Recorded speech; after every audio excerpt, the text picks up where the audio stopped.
माननीय स्पीकर महोदय, आपने मुझे इस बजट पर बोलने का अवसर दिया।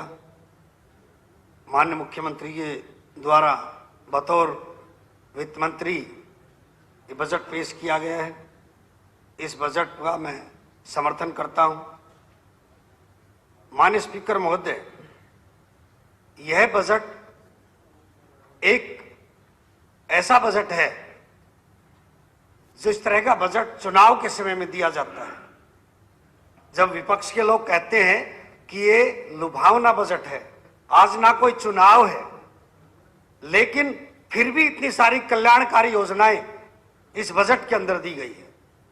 माननीय स्पीकर महोदय, एक तरफ जहां इसमें वेलफेयर स्टेट के कंसेप्ट को पूरी तरह एक्सेप्ट करते हुए गरीब कल्याण के लिए काम किया गया है, इनकम बढ़ाने के उपाय दिए गए हैं, प्रोडक्शन बढ़ाने के लिए कहा गया है, रोजगार के रास्ते खोल, वहीं दूसरी तरफ राजस्व घाटे को कम करने का प्रस्ताव इस बजट के अंदर दिया गया है। माननीय स्पीकर महोदय,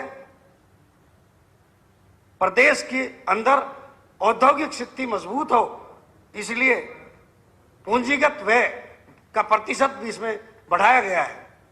एक तरफ जहां लोकल सेल्फ गवर्नमेंट के ऑर्गेनाइजेशन, पंचायती राज, अर्बन लोकल बॉडी, उनकी पावर को डेलीगेट करके और उनको और सशक्त, मजबूत उनको फाइनेंशियल पावर दी गई है, वहीं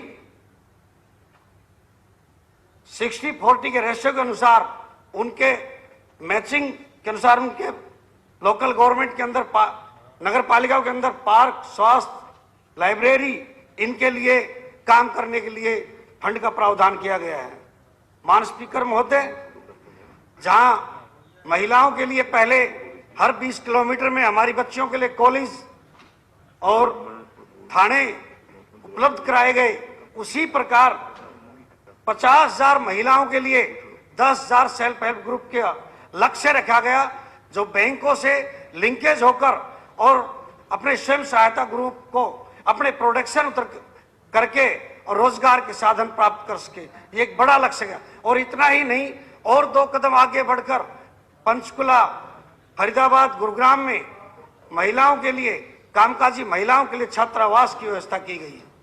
माननीय स्पीकर महोदय, मैं बहुत आभार व्यक्त करता हूं, जहां हमारी मातृशक्ति के लिए किया गया है, वहीं औद्योगिक मजदूरों के लिए जहां ईएसआई की डिस्पेंसरी हॉस्पिटल का प्रावधान किया गया है। मेरे अपने विधानसभा क्षेत्र में भी पटौदी के अंदर एक ईएसआई डिस्पेंसरी खोलने का निर्णय लिया गया है।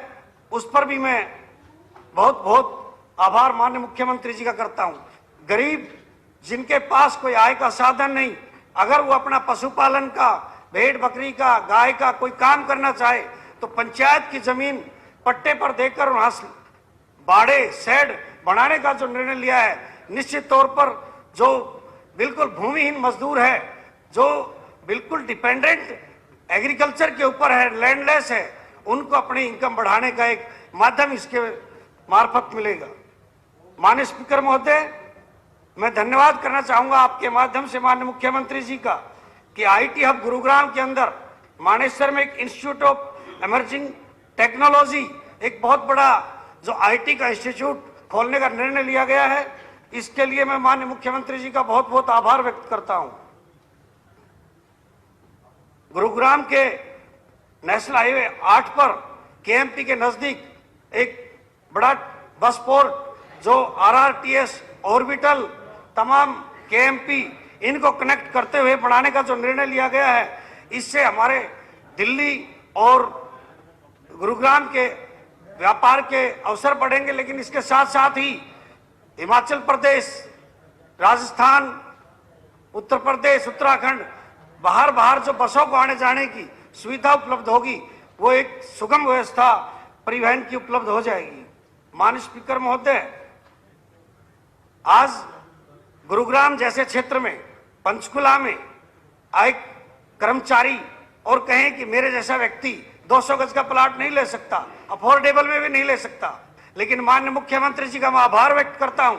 आजादी की 75वीं वर्षगांठ पर 75 एचएसयूपी के खंड डेवलप करके 40,000 प्लॉट जो देने का निर्णय लिया गया है, बढ़ाने का निर्णय लिया गया है, निश्चित तौर पर आम लोगों को किफायती तौर पर रहने का अवसर प्राप्त होगा। माननीय स्पीकर महोदय, आपने माध्यम से मैं आपका से अनुरोध करूंगा कि हमारे केएमपी के आसपास एक स्टेडियम, इंटरनेशनल स्तर का एक स्टेडियम, वहां पर क्योंकि एयरपोर्ट भी नजदीक पड़ता है और उसका बहुत सुचारू ट्रांसपोर्ट की व्यवस्था है, इसलिए एक बेहतरीन स्टेडियम इंटरनेशनल स्तर का वहां बनाया जाए।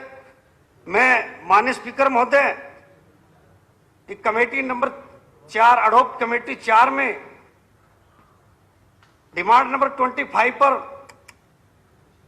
जो रिकमेंडेशन है नंबर 1 और 2,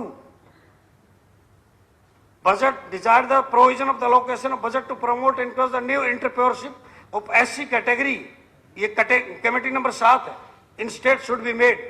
निश्चित तौर पर स्टूल कास्ट के लिए पीछे मैंने प्रश्न लगाया था, वो मेरा उस उत्पाद से नंबर नहीं आया। पूरे हरियाणा के अंदर जितनी एग्रीकल्चर भूमि है 90 लाख एकड़ है, मात्र स्टूल कास्ट के पास 1 लाख है, 1% है। उद्योग है नहीं, खेती है नहीं, रोजगार है नहीं।